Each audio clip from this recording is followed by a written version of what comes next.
दोस्तों, हम में से हर कोई अपने मन में आने वाले विचारों से परेशान रहता है और कई लोग तो मुझसे यह भी कहते हैं कि कोई ऐसा मार्ग बताइए जिससे हमारा मन शांत हो सके, लेकिन मैं ध्यान नहीं करना चाहता। कोई ऐसा तरीका बताइए जिससे बिना ध्यान किए ही हमारा मन शांत हो सके। तो सबसे पहले आपको यह समझने की जरूरत है कि हम अपने जीवन में बहुत से कार्य करते हैं, कुछ छोटे, कुछ बड़े, कुछ गलत तो कुछ सही, और हम कभी कभी अपना समय यूं ही व्यर्थ भी करवाते हैं। लेकिन जब भी बात ध्यान की आती है तो हम इसे अधिकांश लोग भयभीत हो जाते, बस इस सरल से गाड़ी को भी और कठिन बना देते हैं, वैसे बहुत गंभीर रूप से लेते हैं। और ये हम मनुष्य की प्रकृति है।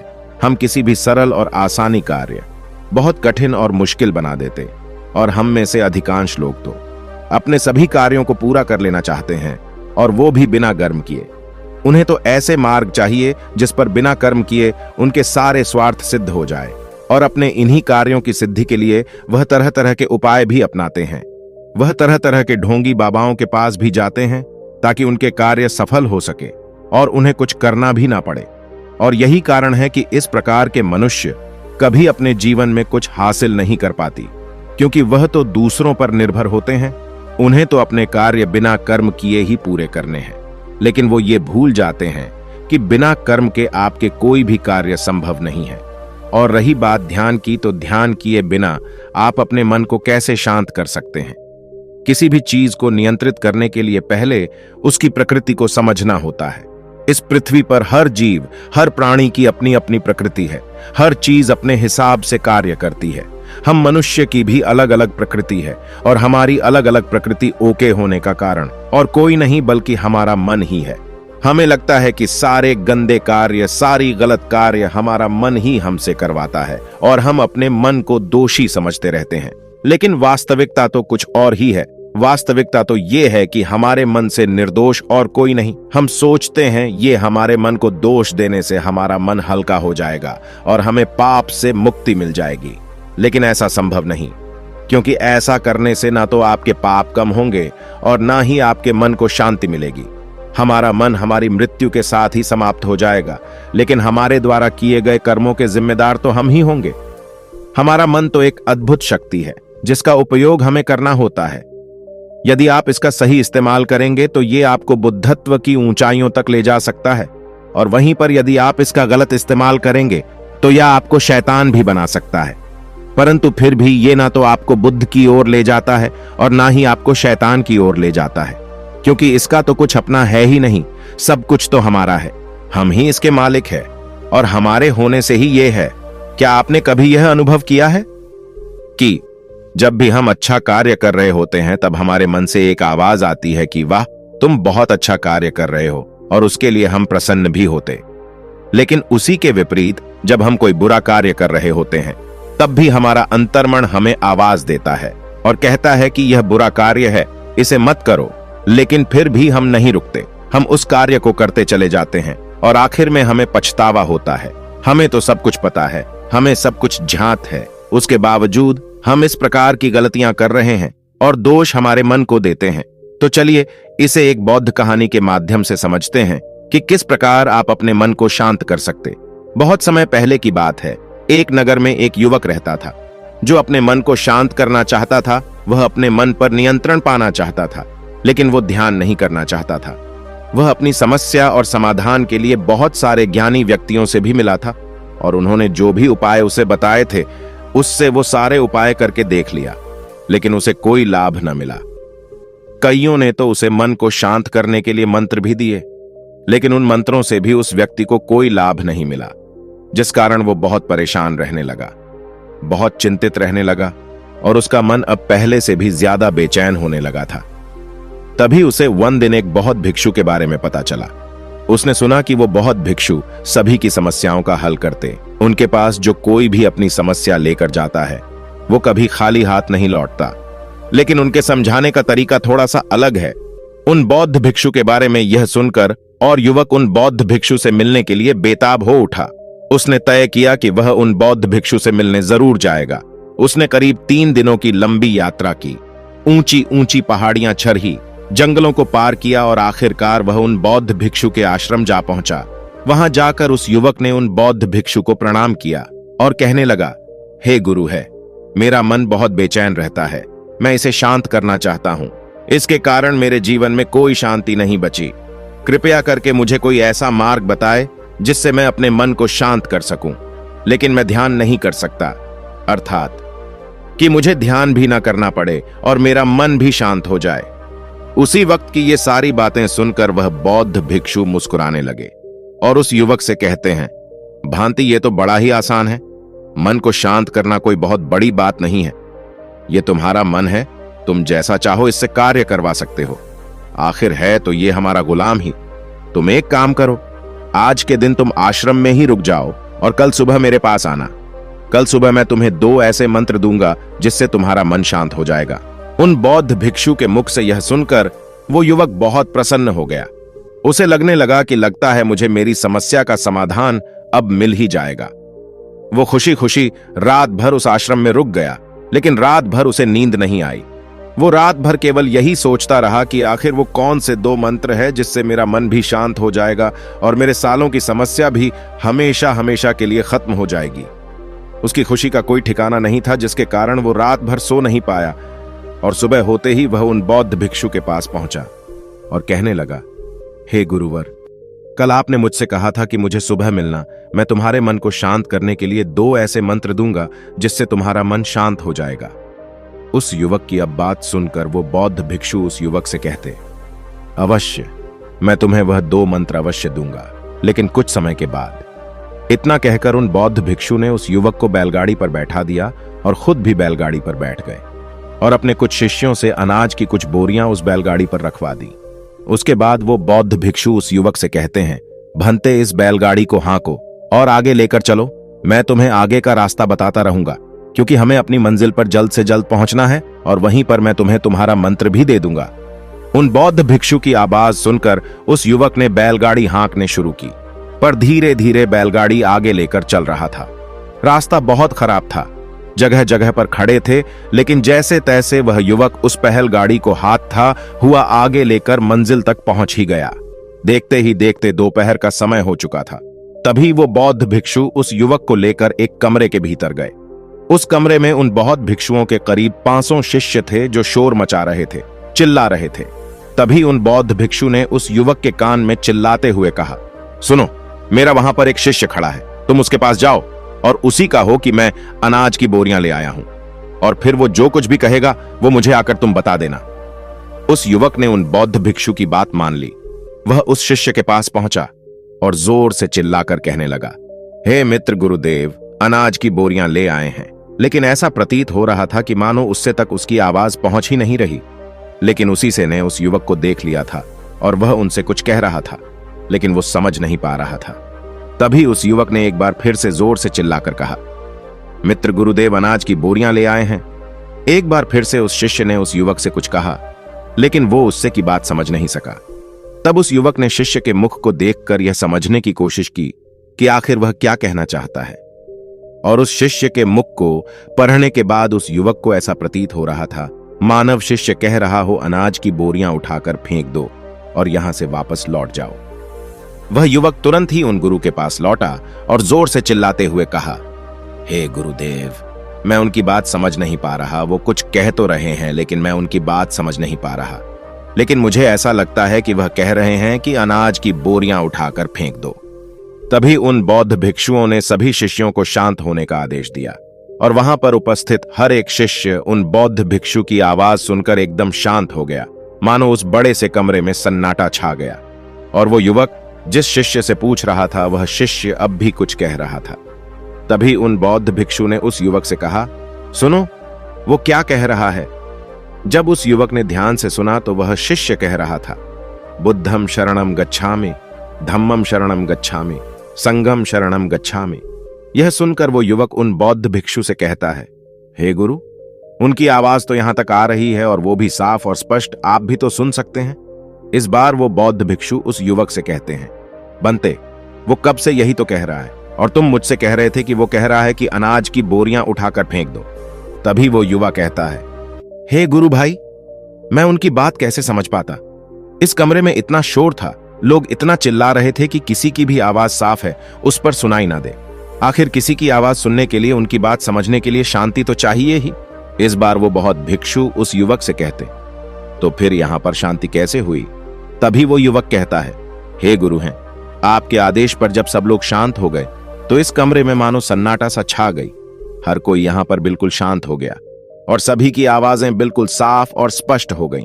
तभी वो बौद्ध भिक्षु मुस्कुराने लगे और उस युवक से कहते हैं, भंते, मैं तुम्हें यही तो समझाने का प्रयास कर रहा हूं। मान लो ये बड़ा सा कमरा मन है और इसमें बैठे हुए सभी लोग तुम्हारे विचार हैं और हर कोई यहां पर कुछ ना कुछ कह रहा है, चिल्ला रहा है, शोर मचा रहा है। ऐसे में तुम अपने मन की शांति कैसे पा सकते हो? तुम्हारा मन तो अशांति से भरा पड़ा है। तो इसके लिए पहले तुम्हें मन में शांति लानी पड़ेगी और उसके लिए सबसे पहले तुम्हें चुप होना पड़ेगा। बिना चुप हुए भला मन कैसे शांत होगा? आगे वो बौद्ध भिक्षु उस युवक से कहते और स्पष्ट हो गई। तभी वो बहुत मुस्कुराने लगे और उस युवक से कहते, भंते, मैं तुम्हें यही तो समझाने का प्रयास कर रहा हूं। मान लो कि ये बड़ा सा कमरा तुम्हारा मन है और इसमें बैठे हुए सभी लोग तुम्हारे विचार है और हर कोई यहां पर कुछ ना कुछ कह रहा है, चिल्ला रहा है, शोर मचा रहा है। ऐसे में तुम अपने मन की शांति कैसे पा सकते हो? तुम्हारा मन तो अशांति से भरा पड़ा है। तो इसके लिए पहले तुम्हें मन में शांति लानी पड़ेगी और उसके लिए सबसे पहले तुम्हें चुप होना पड़ेगा। बिना चुप हुए भला मन कैसे शांत होगा? आगे वो बौद्ध भिक्षु उस युवक से कहते हैं, बनते, पहला मंत्र यही है कि चुप हो जाओ, बाहर से नहीं बल्कि भीतर से। हमारे जीवन में जो भी समस्या उत्पन्न होती है उसका एकमात्र कारण यही है कि हम चुप नहीं होते। हम लगातार कुछ न कुछ कहते ही रहते हैं, लगातार कुछ न कुछ बोलते ही रहते हैं। क्या बोल रहे हैं, किसे बोल रहे हैं, क्यों बोल रहे हैं, हमें कुछ भी नहीं पता। फिर भी हम केवल बोलते चले जाते। हम कभी शांत होकर अपने मन की बात सुनना ही नहीं चाहते, अपने मन को शांत करना ही नहीं चाहते। तो ऐसे में हमारा मन कैसे शांत हो सकता है? इस बार वो युवक उन बौद्ध भिक्षु से कहता है, हे गुरुवर, आपने बिल्कुल सही कहा, परंतु आपने तो मुझे 2 मंत्र देने के लिए कहा था। ये तो एक ही मंत्र है, कृपया करके मुझे दूसरा मंत्र भी दे दीजिए। इस पर वो बौद्ध भिक्षु उस युवक से कहते हैं, मैं तुम्हें दूसरा मंत्र भी अवश्य दूंगा, लेकिन उससे पहले तुम्हें मेरा एक और कार्य करना होगा। इतना कहकर वो बौद्ध भिक्षु उस युवक से कहते हैं, जो भी अनाज हम बैलगाड़ी पर भरकर लाए थे उसे बैलगाड़ी पर यूं ही रहने दो और इस आश्रम का जो भी अनाज है उस बैलगाड़ी पर लाद दो, और जब हम आश्रम पहुंच जाएंगे तो मैं तुम्हें दूसरा मंत्र भी दे दूंगा। इतना कहकर उन बौद्ध भिक्षु ने अपने शिष्यों की मदद से उस बैलगाड़ी पर और भी अनाज लड़वा दिया। अब बैलगाड़ी बहुत वजन हो चुकी थी। तभी वो बौद्ध भिक्षु कहते हैं, बंती, अब बैलगाड़ी चलाओ, अब हम यहां से वापस चलते। उन बौद्ध भिक्षु के कहने पर उस युवक ने बैलगाड़ी हाँकने शुरू की। बैलगाड़ी बहुत वजन हो चुकी थी और अब तो वो ठीक से चल भी नहीं पा रही थी और उसकी रफ्तार भी बहुत धीमी हो गई। आधे रास्ते तक जैसे तैसे वो बैलगाड़ी चलती, लेकिन फिर जब अचानक एक रास्ते में चढ़ाई आई तो वो बैलगाड़ी उस चट्टान पर चढ़ ना सकी। यदि वो युवक बहुत भिक्षु से कहता है, हे गुरुवर, यहां से आगे ये बैलगाड़ी नहीं जा सकती, आगे चढ़ाई है और रास्ता भी सही नहीं, और बैलगाड़ी पर पहले से ही बहुत अधिक वजन है। जो अनाज आप लेकर आए थे, अगर उसे उस आश्रम में ही छोड़ देते और वहां से दूसरा अनाज लेकर हम आगे जा सकते थे, किंतु अब इसका वजन बहुत ज्यादा हो चुका है, अब बैलगाड़ी इससे आगे नहीं जा सकती। यदि वो बौद्ध भिक्षु मुस्कुराने लगे और उस युवा से कहते हैं, भंते, मैं भी तो तुम्हें यही समझाना चाहता हूं कि एक बैलगाड़ी पर जब हद से ज्यादा वजन डालकर एक जगह से दूसरी जगह ले जाते तो हम उस सफर को पूरा नहीं कर पाएंगे। हां, यदि रास्ता सही हो तो हम उस सामान को एक जगह से दूसरी जगह ले जा सकते हैं, लेकिन हम अपने मन के साथ ऐसा नहीं करते। हमारा मन भी एक बैलगाड़ी की तरह ही है। जब हम बैलगाड़ी पर कोई वजह एक जगह से दूसरी जगह ले जाते हैं तो हम उस सामान को वहीं पर छोड़ देते हैं और बैलगाड़ी पहले से हल्की हो जाती है, लेकिन हम अपने मन के साथ ऐसा नहीं कर पाते। हमारे मन पर जो भी वजन होता है हम उसे दूसरी जगह अर्थात दूसरे व्यक्तियों के पास ले जाते हैं और फिर वहां से और भी दूसरा वजन हम वापस लेकर आ जाते। हम उसे खाली तो करते ही नहीं। इसी प्रकार जब हम किसी से मिलते हैं, किसी से बात करते हैं, किसी से कुछ सुनते हैं, कुछ देखते हैं, तो हमारे मन के जो विचार है वो और तीव्रता से बढ़ने लगते हैं और उन विचारों को हम कभी खत्म नहीं करते, बल्कि हम उन विचारों को और भी भरते चले जाते हैं, जिससे हमारी बैलगाड़ी पर वजन लगातार बढ़ता चला जाता है। और इसी प्रकार हमारा मन कभी खाली नहीं हो पाता, क्योंकि हम अपने मन पर से कोई वजन उतारते ही नहीं, बल्कि उस पर चढ़ाते ही चले जाते हैं। और वह धीरे धीरे और भी भारी होता चला जाता है। इसलिए जब भी हमारे जीवन में कोई परेशानी या कोई कठिन परिस्थिति सामने आती है तो हमारा मन उन परेशानियों का सामना नहीं कर पाता, उन मुश्किलों का समाधान नहीं निकाल पाता और फिर हम मायूस हो जाते हैं, निराश हो जाते हैं और उस समस्या का समाधान कर ही नहीं पाते। आगे वो बौद्ध भिक्षु उस युवक को कहते हैं, भद्दे, यही तुम्हारा दूसरा मंत्र है।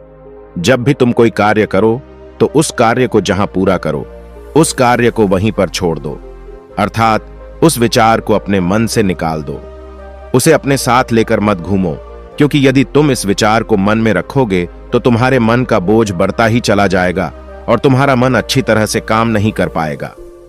यदि तुम्हारा किसी से विवाद हुआ है, किसी से लड़ाई झगड़ा हुआ है, तो उस विचार को वहीं पर छोड़ दो, भविष्य तक उसे अपने साथ खींचकर मत ले जाओ। और जब तुम ऐसा करने का प्रयास करोगे तो तुम्हारा मन अशांत होगा और तुम्हारे विरुद्ध खड़ा होगा और तुम्हारे भीतर एक शोर उत्पन्न करेगा, जिस कारण तुम दुख में फंस जाओगे, तुम चिंतित हो जाओगे, परेशान हो जाओगे। लेकिन अपने मन के इस मायाजाल में मत फंसना, हमेशा अपने मन को खाली करते रहना। इसी प्रकार तुम अपने मन को खाली कर पाओगे और देखते ही देखते तुम्हारा मन शांत होने लगेगा। इतना कहकर वो बौद्ध भिक्षु दुख सुशांत होगा और उस युवक को उन बौद्ध भिक्षु की सारी बातें अच्छी तरह समझ में आ चुकी थीं। तभी वो युवक उन बहुत दिनों से कहता है, हे गुरुदेव, आपका पहला मंत्र है चुप रहो, बाहर से नहीं बल्कि भीतर से, केवल देखो और सुनो। और आपका दूसरा मंत्र है जो पूरा हो गया, अर्थात जो कार्य जहां पर पूरा हो गया उसे वहीं पर छोड़ दो।